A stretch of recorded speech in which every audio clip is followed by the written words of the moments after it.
The communication between today's guest and his GA is great because they're right here across from each other. But let's see if he's ready to go. Bill?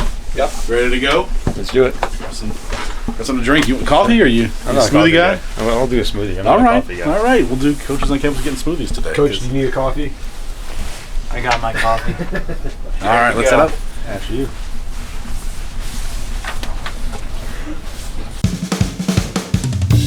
Today's guest is the all-time wins leader in the history of varsity men's lacrosse at Heidelberg. In fact, he's the only coach in the history of varsity men's lacrosse at Heidelberg. His name is Bill Schmoldt. And get this, he doesn't like hot beverages, so we'll have to run an audible. Coaches on campus getting smoothies?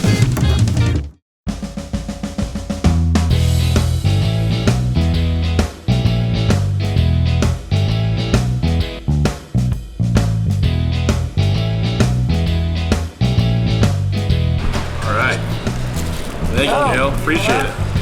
So you take over the program when there was no program. Day one, you're the head coach. You move into your office and you start to write down that to-do list. What does that to-do list look like? The to-do list is everything. It's all the big things and all the little things and everything in between.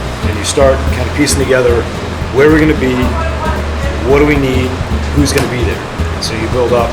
You start thinking about what kind of kids you want to recruit, get to know the campus, but then it's also what do we need for all these guys, because it's a year and a half out, right? I mean, I started in October, we're playing, having guys on campus that August, so we've got to think about what am I going to pitch, what kind of equipment are we going to use, what do we have, balls and goals and all that, all the way down to what kind of drill do we need for equipment. We need bags for laundry and everything in between. So it's a lot. And that probably makes it a little more difficult to do that to-do list when you're on a campus which has had really no lacrosse culture to speak of for at least a few decades. I know there was a club team and things like that in the past, but to explain to the AD, to the SID, to people, hey, this is why we need to do what we're doing, that's got to be a little more difficult too, right? It is a little bit more difficult. You're thinking, I came from Ignatius, which was established, and then Oberlin, which had a lacrosse program for 70 years. And even John Carroll, the club team, there's already stuff there. So now you're coming in and building from the ground up. So even netting, what kind of nets do we need to get around so we can practice us and track at the same time? Well, that's a $30,000 investment that we got to think about that we didn't have before. Helmets, for example, football, they can use them every year and they recondition. For us, there's a lifespan. They can only have like 3 years, so they need to last for X number of years, and oh, by the way, they're $150 a pop. Gloves, if you want to last, a baseball glove lasts multiple years. Ours don't. So you got to start really pitching everybody on. It's a whole new situation in just about every man. We're probably the second most expensive sport on campus, and trying to justify where that money goes to, it takes time to this is why we need it. So you take lacrosse in Northwest Ohio and it's really non-existent as compared to the bigger metro areas in Ohio, and certainly moving back east. What's that like to try and introduce just the sport to a new audience? Personally, I think it's once you sit down and watch a game, you realize it's athletic, it's physical, it's finesse, it's all these things that we look for in other sports that make them exciting, and so it's really not too hard to I don't want to say fall in love with, but to really appreciate what that is. But how hard is that to kind of introduce that? It's tough in the sense that at just about every other sport we have, you could throw a ball and get those students. Soccer, there's a tip in soccer. Baseball, you can throw a baseball and get 50 kids who play. For us, the closest high school program is almost an hour away, so it is introducing from the ground up, right? So I would try and wear around campus something that's in lacrosse as much as possible, just to get questions. So when you get questions, it gives us a chance to talk about it. Hey, here's what it is, and try and reach out. I remember reaching out early to Donald, at that time it was the football coach, was head coach Howard, and Coach Patrizi, because I've had success in football and wrestlers. We were able to get a couple of wrestlers to come and do both. There's a natural carryover from certain positions. Football, trying to get in Coach Allen, especially Coach Donaldson, getting dual sport guys. The more people you get on board to see how they connect, how they relate, makes our job a lot easier. And then just trying to bring in and reach out to other areas, to the bigger areas, to Cleveland, Columbus, Cincinnati, even Toledo, trying to get some of those kids just to come to campus. And then to get some, at least look at what the campus is like so they can reach out to other students. What, as you're hunting, as you're making a list of my ideal student athletes to come in here, to be successful in the classroom, on the field, in the community, what does that student athlete look like to you? The student athlete changes based on the environment. My student athlete, John Carroll, in Oberlin, are different than they were here. The Oberlin kids were very East and West Coast, very progressive, very cerebral.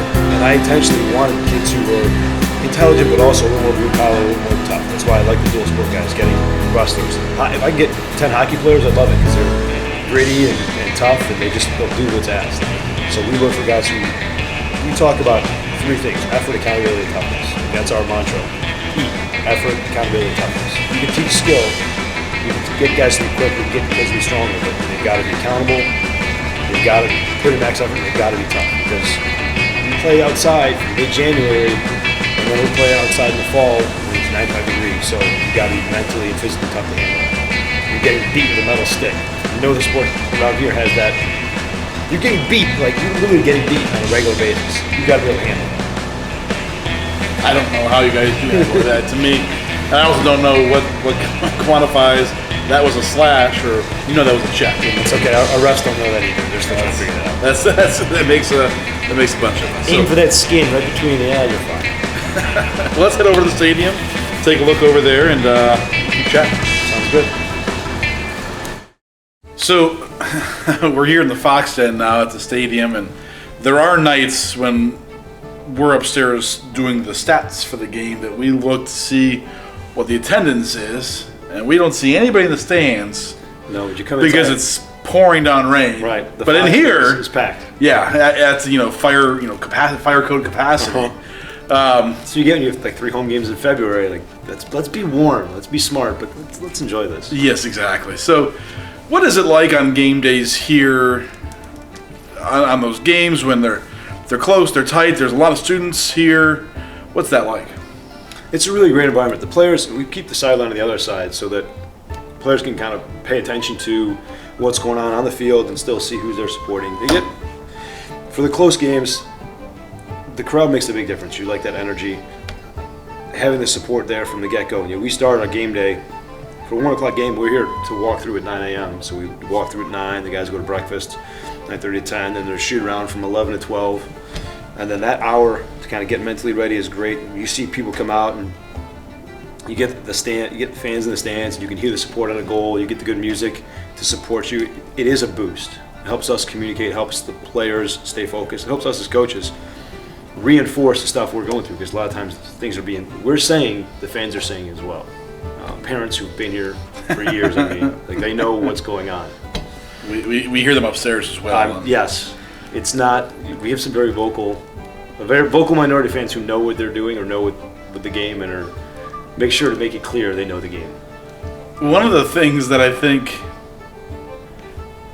lacrosse maybe has a bad rap for is just kind of that, they call it the lax bro. The bro mentality. Yeah. I try and avoid that whenever possible. How do you do that? That comes to the kind of kids you're recruiting and the mindset. The lax bro mentality is this very chill and it's very prep school. We don't have a ton of those. We have a lot more blue collar guys who are, for lack of a better term, under recruiting grinders. We tell them, like, if you were more recruited, you wouldn't be here. You came to start a program because you're under recruited, and so you've got to have that chip on your shoulder. I think that lax bro mentality is very affluent, very coiffed hair and very pretty. Some of that is hard to avoid. Lacrosse is primarily a white collar sport, so sticks and gloves and stuff costs money. The guys are walking around with $700-800 worth of gear on, so there is naturally some. There's some I take care of my stuff because I want to. Like, it's mine, it's expensive. But the other part of it is how do you How do you teach them? In practice, we grind away. Like, I don't call a lot of penalties in practice to try and get rid of that lax play. Like, I don't want to see our guys freak out over a penalty. I want them to, miss the call, go get the next one. Tell the same thing to the goalies. Don't worry about what happened. Make the next save. That's all that matters. So we really try and stress that. Sometimes it works in close games.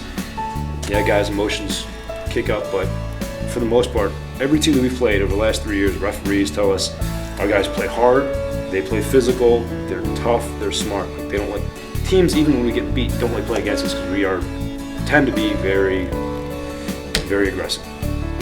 So, when it comes to that recruiting process, you're recruiting student athletes who are looking at a number of different schools, and they might see a school like us with a very brand new program. Other schools have, like the Oberlins, have that decade-long tradition. What's your message to those students to say, no, come here and help forge that tradition and be a part of that growing? I think you hit on the head. It's don't be part of a number, but be part of like that select few. There's only so many students that get to be a Heidelberg lacrosse player. Right now, that number is less than 50 guys who actually get to be that part of that number. So every season, you're laying a foundation, but also leaving your mark. It's going to go on for a long time. The guys who we brought in our freshman year, or my first year, they'll be the first graduating class, first 4 years. So they got the first conference win, they've got the first home wins, they've got all these big firsts. Right? We still haven't gotten that first conference tournament, so we're trying to talk to the kids we recruit of. You want to be part of that first group and take it off from there. As opposed to just another guy. Talk about some of those kids who were here. The guys who were here from day one. What do they mean to this program? They mean the world. It's the guys who I've grown with. It's gonna be very difficult next year where I'm not going to see them. A guy like Ryan Sinham, who I've known, and Barry Middleton and Chris Dorsch, who I've known since they were sophomores in high school. Like I've spent 8 years from their freshman year, 7 or 8 years growing and seeing them become not just leaders, but become good men. Ryan, who didn't want to go to college, is now going to get a degree and be a history museum curator. Barry is going to get a degree in Westmoreland County. Storr is going to go for his MBA. Those are things that are really meaningful to me because you see how much they've grown and what an impact they've had. You know, Pat McCarthy, who's got the first 100-point scorer. Marcus Marasigan, who transferred as a sophomore, has been now a 3-year guy who transferred from an NAIA school and now is going to leave here and go back and get a physical therapy degree and has all these incredible experiences. Like, they've set the tone for what our younger players look at. This is what it means to be tough and physical and to put your team first. You're a big hockey guy. I am. Big Calgary Flames. I am a huge Calgary Flames fan. The biggest Calgary Flames fan that I know. Yeah. Maybe the only one that I know. Where did your love for the Flames originate? It goes actually way back to when I started playing hockey. I started playing, I was 6 years old. And at that time, the Oilers were really good. Like, Oilers dominated. Gretzky and Curry and Coffey, and they were really skilled guys. I couldn't relate to that because I was tiny and played with an attitude. Calgary was their rival, and they had Theo Fleury, who, if you know anything about him, he's like a 5'6" ball of just anger. He's the guy, like, he's fast, he's tough. I want to be like him. So I watched him, and then I grew into other big physical guys, Gary Roberts and Al McInnes, and then later on it was Joe McGinley, who was like the epitome of what I look for. He'd score, get assist, he'd fight, he was a great leader. Messier was the same way. I respected Messier. Got a little trophy guy in my office because he exemplifies what you look for, which is very much the kind of lacrosse player I look for.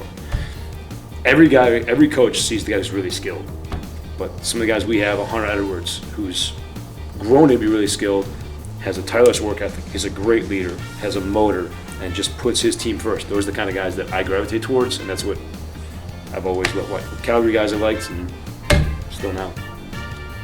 Well, Bill, you're the first coach we've had who doesn't like hot liquids. So for that, I say thanks for the smoothie. Well. And thanks for joining us.